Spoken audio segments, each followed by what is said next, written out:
नमस्कार श्रोते हो, दीपक रेगे कथाकथन चॅनलवर तुम्हा सगळ्यांचं मनापासून स्वागत. श्रोते हो, तुम्ही ऐकताय विजया ब्राह्मणकर यांची आवली तू होतीस म्हणून ही कादंबरी, आणि आज भाग 12वा. बुवा, सकाळी वसुली झाली? उठून बाहेर अंगणात गेलेल्या तुकोबाच्या मागे जाऊन उभी राहत जिजाई म्हणाली. तुकोबा शांतपणे वृंदावनातील मंजिऱ्यांनी लहडलेल्या तुळशीकडे बघत होता. बुवा, मी काय म्हणतीये? नाही झाली. का? माहीत नाही. तुम्ही मागितले नाहीत? आता वसुलीला गेलो म्हणजे मागणारच ना जिजाई. पण सगळ्यांच्या अडचणी होत्या. खऱ्या होत्या का त्या? ठाऊक नाही. पण एक आहे की जेव्हापासनं बजावा काकांनी शब्द फिरवला ना, तेव्हापासनं लोक बदलले. सरळ पैसे द्यायला नाहीच म्हणतायत. पण हे चुकीचं आहे का नाही बुवा? आपलेच पैसे आणि आपणच चोर, अशी गंमत. लोकांची नियतच फिरली आहे बुवा. मी बोलू का? नको. का? आपण आपलेच मागतोय ना. त्यांच्याकडे उधार उसनवारी म्हणून मागतोय का आपण? जिजाई, काय माझं काय तुझं, अशानं काय साधणार आहेस? जे आहे ते परमेश्वराचं आहे. ह्या गोष्टी फक्त सांगायच्या आहेत बुवा, याला व्यवहार नाही म्हणत. मला व्यवहार जमत नाही जिजाई. तो सगळं बघतो. त्यानं सगळं बघितलं असताना बुवा, तर लोक निरे घरातच बसून राहिले असते. मला पहा, फुलं वहा, असं नाही ना होत बुवा. जगण्यासाठी हातपाय हलवावे लागतात. माणसावर घरादाराची जबाबदारी असते. कळतं मला जिजाई. काय कळतं? तुम्हास काहीच कळत नाही बुवा. आणि कळलं तरी वळत नाही. अहो, आज दुकान उघडलं नाही, लोकांची गैरसोय झाली. कोणाचीही गैरसोय होत नाही. प्रत्येक जण आपली सोय लावून ठेवतो. आणि ऐकलंय की गावात नवीन दुकान उघडलंय. म्हणजे नुकसान आपलंच ना.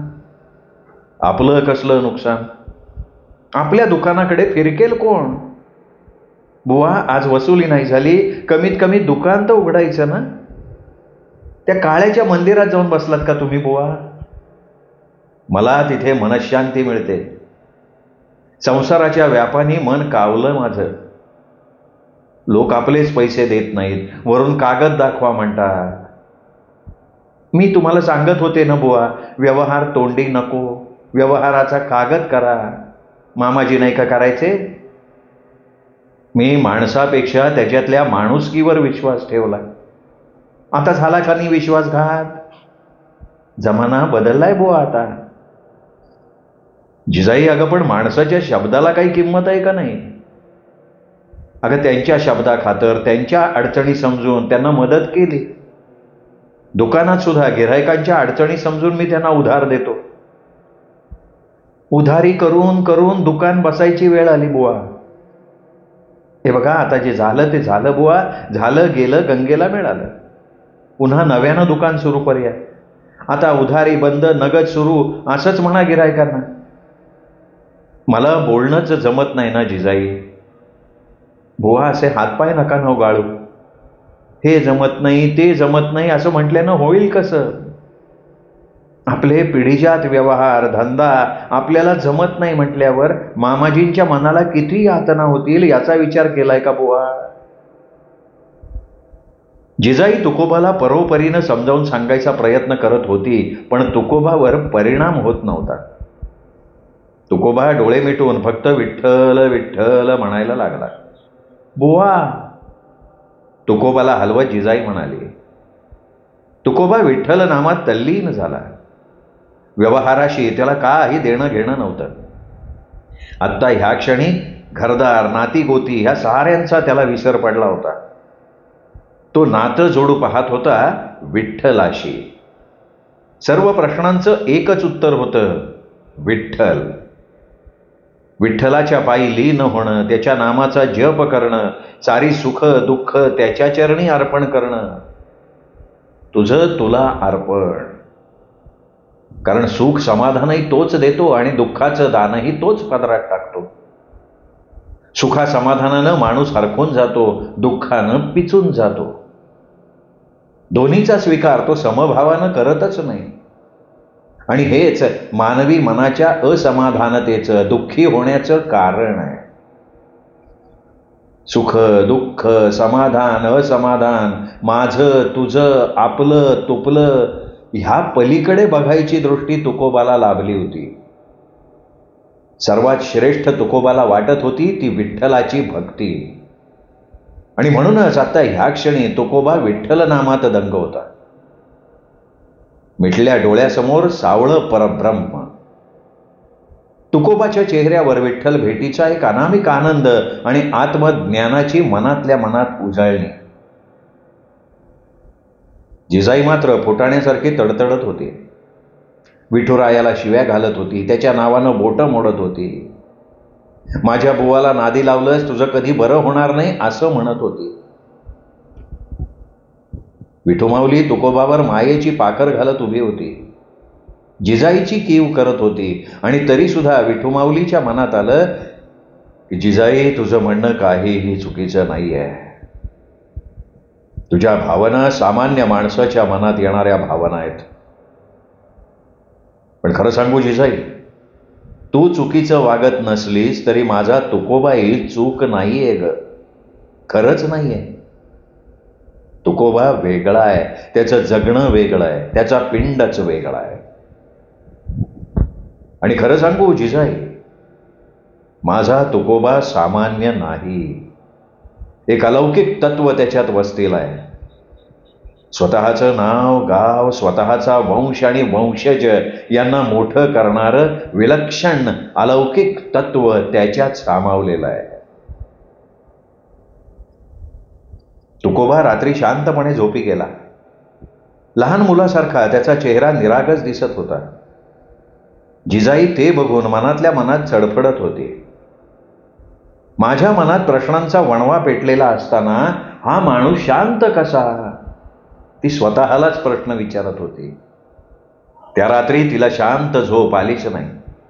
सारखा विठ्ठल तिच्या मनात डोकावत होता आणि तितक्यांदा ती त्याला मनातनं दूर करण्याचा प्रयत्न करत होती. पक्ष्यांचं गाणं झाडावरनं सुरू झालं. जिजाईनं पांघरून दूर सारलं, आपली सात्री गुंडाळली आणि कामाला लागली.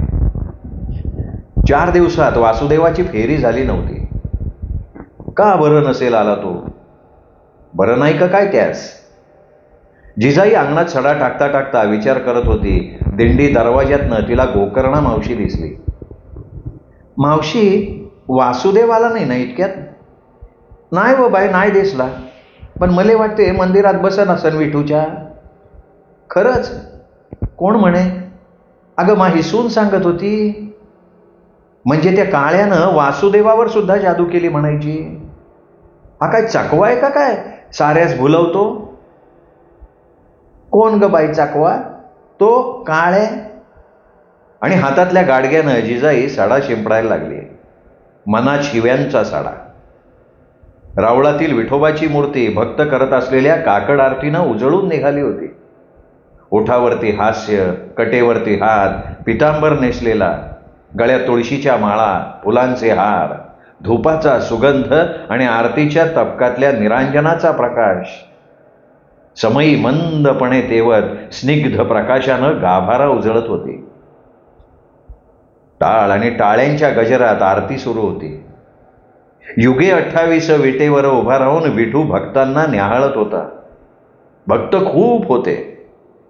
नुकताच आलेला तुकोबा खांबाजवळ उभा होता आणि जिजाईच्या शिव्या फुलं समजून अंगावर झळणारा विठोबा आत्ता ह्या क्षणी विलक्षण देखणा दिसत होता. जिजाईनं चुलीत काड्या मोडल्या, चूल पेटवली. एका गंजात शिकेकाई रिठे शिजायला ठेवले. गंगा उठ, निजू दे ना गाई. अगं उठ ग बाई, कितीक निजशील? घोडे विकून निजल्यासारखे निजले सगळे. तुकोबाकडे बघत जिजाई म्हणाली, जिजाई मज बोल नको लावं. माझी नीज कधीचीच सरली तर मग निजायचं सोंग कशा पायी? अगं आरती सुरू होती ना. आरती? काकड आरती ग. कुठं सुरू आहे काकड आरती? मंदिरात झाली, आटोपली आरती. तुम्हाला कसं कळलं? त्यात कळायचंय काय, मी तिथेच होतो की. बुवा तुम्हास वेळ लागलंय का? अहो तुम्ही इथेच आहात घरी, स्वप्न पडलं का बुवा? जिजाई नाही ग, स्वप्न नाही पडलं. तर मग तुम्ही घरात निजले असताना मंदिरात कसे? ठाऊक नाही, मलाही काही कळत नाही. असं म्हणून तुकोबानं डोळे मिटून घेतले आणि विठ्ठल विठ्ठल जय हरी विठ्ठल म्हणायला लागला. जिजाईनं तुकोबाकडे रागानं बघितलं. तिच्या तळपायाची आग मस्तकात गेली. बुवा! जिजाईच्या आवाजानं वाडा दणाणला. तुकोबानं सावकाश डोळे उघडले. केवढ्यांदा ओरडतेस जिजाई? बघ पोरं उठून बसली आणि त्या विठू जवळून मला वारंवार का ओढून आणतेस? बुवा तुम्ही काय बोलताय, तुम्हाला तरी कळतंय का? हसला तुकोबा. मनाशीच म्हणाला, मला वेड लावलंय पंढरीनाथाच्या भक्तीचं. विठुनामाच्या रंगात मी रंगून जातोय. का एवढी ओढ, का एवढी आसक्ती वाटतीये मला विठुनामाची? आणि मग तो मुलांना म्हणाला, उठला, चला तोंड धुवा, दूध प्या, उठा. मी एवढी आरडते ओरडते तरी हा माणूस शांत कसा? जिजाई मनाशीच म्हणाली आणि तिच्याकडे बघत तुकोबा म्हणाला, जिजाई तू कितीही वज्राहून कठोर वागलीस तरी तू तशी नाही आहेस. मेणाहून मऊ आहे ग तुझं मन. खरंच जिजाई शांत होती, सोशिक होती, दुसऱ्याचा मान सन्मान राखणारी होती, कुठल्याही गोष्टीचा सारासार विचार करणारी होती आणि जे आहे ते स्पष्टपणे बोलणारी सुद्धा होती. पण अलीकडे ती जिजाई कुठेतरी हरवली होती. स्पष्ट बोलणं तेवढं बाकी होतं, पण अलीकडे ते सुद्धा कडवट झालं होतं. शांत सोशिक होती म्हणूनच सगळं निभावूनही नेत होती ना. तुकोबाचं घरातनं उडालेलं लक्ष मात्र तिला सहन होईना. जिजाईच काय, तिच्या ठिकाणी कुणीही असतं तरी तसंच वागलं असतं. तुकोबाच्या मनात जिजाईविषयी मानसन्मान होता. तो कधीही तिला तोडून किंवा टाकून बोलला नाही. उलट त्याला हे चांगलं ठाऊक होतं की जिजाईच माझा संसार नेटका करेल आणि हेच विठुरायालाही ठाऊक होतं आणि म्हणून तर त्यांनी जिजाई आणि तुकोबाची गाठ बांधून दिली होती. गंगा चल नाव घालते. शिकेकाईचा गंजन आणि घरात नाही. जिजाई म्हणाली, थांब ग, एवढं घर बांधू दे. मैत्रिणींसोबत टिक्कर बिल्ला खेळणारी गंगा म्हणाली, गंगा आधी चल, मज वेळ नाही. खसकन गंगाचा हात धरून ओढत जिजाई म्हणाली, अगं आई हळू की, किती जोरात हात ओढतीयस, थोडा तर खेळ बाकी होता. हे बघ खेळायला अख्खा दिवस पडलाय, मी काही रिकाम टेकडी नाही आहे. जिजाई अगं हळू, लहान आहे ती. तुकोबा म्हणाला, बुवा तुम्ही रिकामे उंट्यावरनं शेळ्या हाकू नका. इथे काम करता करता कंबड मोडते ती माझी, तुम्हाला काय आहे? हां खरंय म्हणा तुझं. अतिशय शांतपणे तुकोबा म्हणाला. जिजाई मग गंगाचे केस खसा खसा घासायला लागले. आई दुखतात ना ग, हळूहळू ओळखी केस. गंगा म्हणाली तसा जिजाईनं गंगाच्या पाठीत रट्टा लावला. गंगा रडायला लागली. जिजाई आपला राग पोरीवरती काढतीये हे तुकोबानं ओळखलं.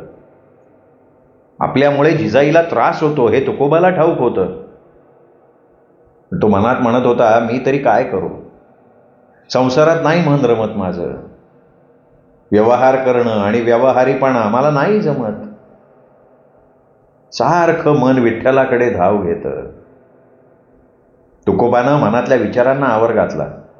आज जिजाईचा राग घालवायला हवा. तुकोबा उठला, डोक्याला फेटा बांधला आणि दिंडी दरवाजाकडे जायला लागला. तशीच त्याच्यावर लक्ष ठेवून असलेली जिजाई म्हणाली, बुवा कुठे निघालात? येतो. अहो पण कुठे चाललात ते सांगा. दुकानात. खरंच? हो. माझा श्रीकृष्ण पावला म्हणायचा ग बाई. जिजाईच्या बोलण्यावर हसला तुकोबा आणि मनाची म्हणाला, जिजाई अगं कळत कसं नाही तुला, श्रीकृष्ण आणि विठ्ठल वेगळे नाहीये. तुकोबा गेला. जिजाई अंगणात बाजेवर बसून पुढ्यात बसलेल्या गंगाचे ओले केस पुसत होते. तिला मग तिचं लहानपण आठवलं. तिचं न्हाणं धुणं करणारी आई आठवली. केसातला गुंता बोटानं सोडवायची ती, अगदी हळूहळू. जिजाईचं मन ओलं झालं. आपण गंगाला मगाशी ओढत नेलं, तिच्या पाठीत दणका घातला. चुकलंच आपलं. तिने गंगाला जवळ घेतलं, तिच्या पाठीवरनं हात फिरवला, तिचा मुका घेतला. बुवा दुकानात गेले आणि आपलं मन कसं शांत झालं. मगाशी आलेला राग कुठल्या कुठे पळाला. मुलांविषयी वाटणारं प्रेम, माया, वात्सल्य तिला बुवांविषयी वाटलं. मनासारखं काही नाही झालं ना तर उगाच चिडचिड होते आपली. आपण रागीट आहोत का? असा कसा राग येतो आपल्याला पटकन? आपलं मन आपल्या ताब्यात नाहीये का? आणि राग आला तर तो आपण मुलांवर का काढतो? आणि आपला बुवा, त्याच्यासारखा माणूस अख्ख्या देहूत गावसायचा नाही. कुठली लत नाही आपल्या बुवाला. तोंडातून कधी उणा शब्द निघायचा नाही. गरिबांविषयी दया माया आहे त्याच्या मनात. पण बुवा माणसानं इतकंही चांगलं असू नये. तुम्ही खूप साधे आहात बुवा, खूप साधे. आणि त्याचा फायदा तो काळ्या घेतो. तुम्हाला नादी लावतो आणि तुम्ही नादावता. आपलं घर संसार यात सुख मानावं ना बुवा, म्हणजे मग माझ्याही जिभेला आराम मिळेल. आणि माझ्या जिभेला हाड नाही असं कोणी म्हणणार नाही. आणि विठोबा म्हणाला, माझा तुकोबा या मिथ्या संसारात रमण्यासाठी नाहीच आहे. तुकोबा माझ्या जवळ येईल, अगदी जवळ. त्याला मोक्षाची आस आहे.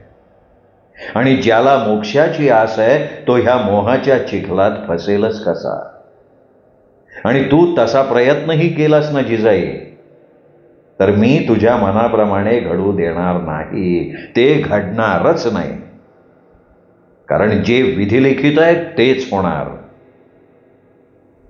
आणि विधिलिखिताची काहीही कल्पना नसणारी जिजाई सुखी संसाराच्या कल्पनेत रममाण झाली.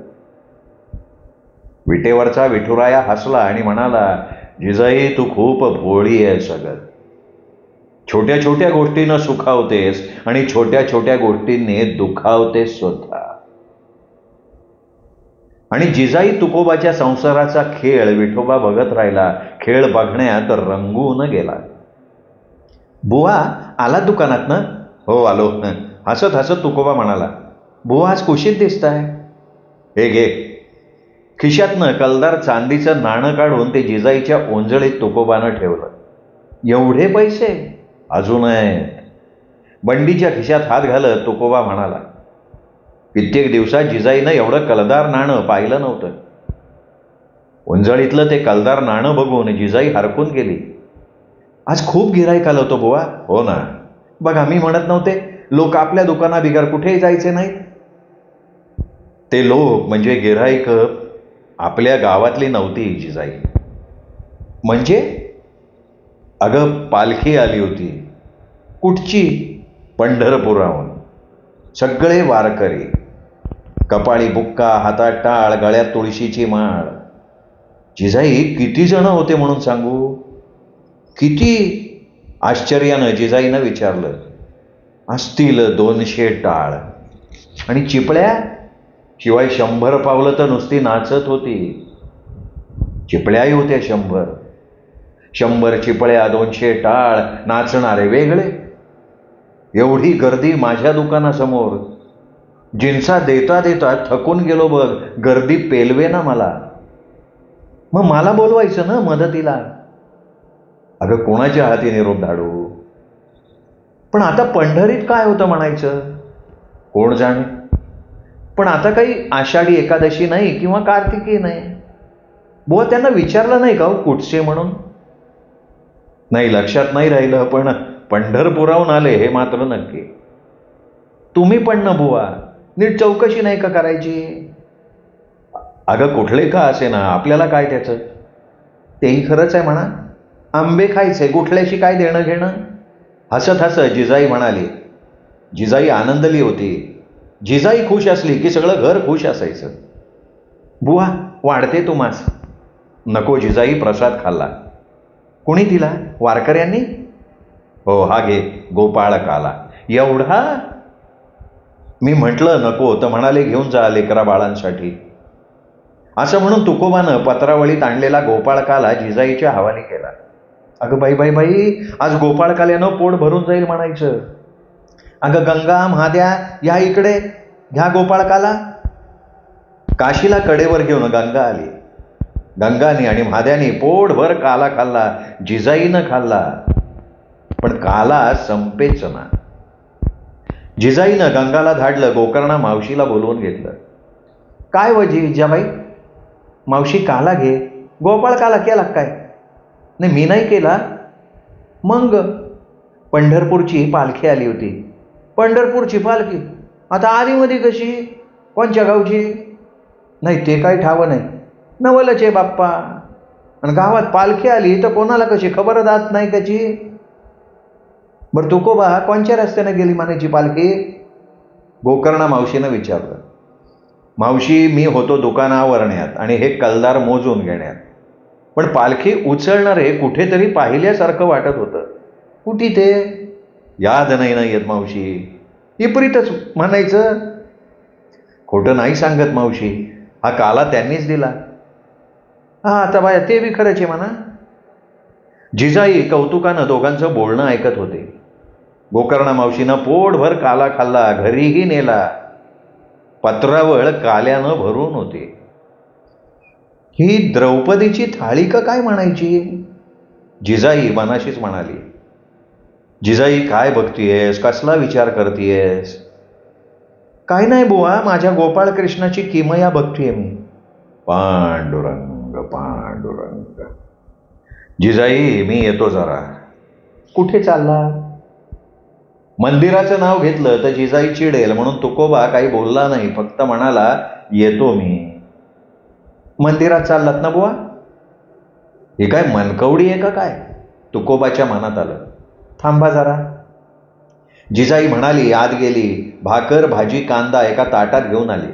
अगं हे काय? निवद. अगं काला नेला असता की. म्हण्या की काला एवढा कोण खाणार आहे? संपत नाहीये. काल्याची पत्रावळ तुकोबाच्या हाती देत जिजाई म्हणाली. ताटातल्या निवदावर त्यांनी ती पत्रावळ ठेवली. बुवा ऐका तर. आता काय? आज तुळशीच्या मंजिऱ्यांचा हार केलाय माझ्या गोपाळ कृष्णासाठी, घालायचा राहून गेला, घेऊन जा. ओल्या फडक्यात गुंडाळलेली तुळशीची माळ तुकोबाच्या हातात देत जिजाई म्हणाली. तुकोबा निघाला. डोक्यावरचा पदर नीट करत जिजाई दिंडी दरवाज्यातनं बाहेर पडणाऱ्या तुकोबाकडे बघत राहिले. बुवा, निवद आणि तुळशी माळ हे तुम्हाला आनंद समाधान वाटावं ना म्हणून बरं, त्या काळ्यासाठी नाही. असं म्हणून जिजाईनं मानेला झटका दिला. तिथल्या धडीवर बसली.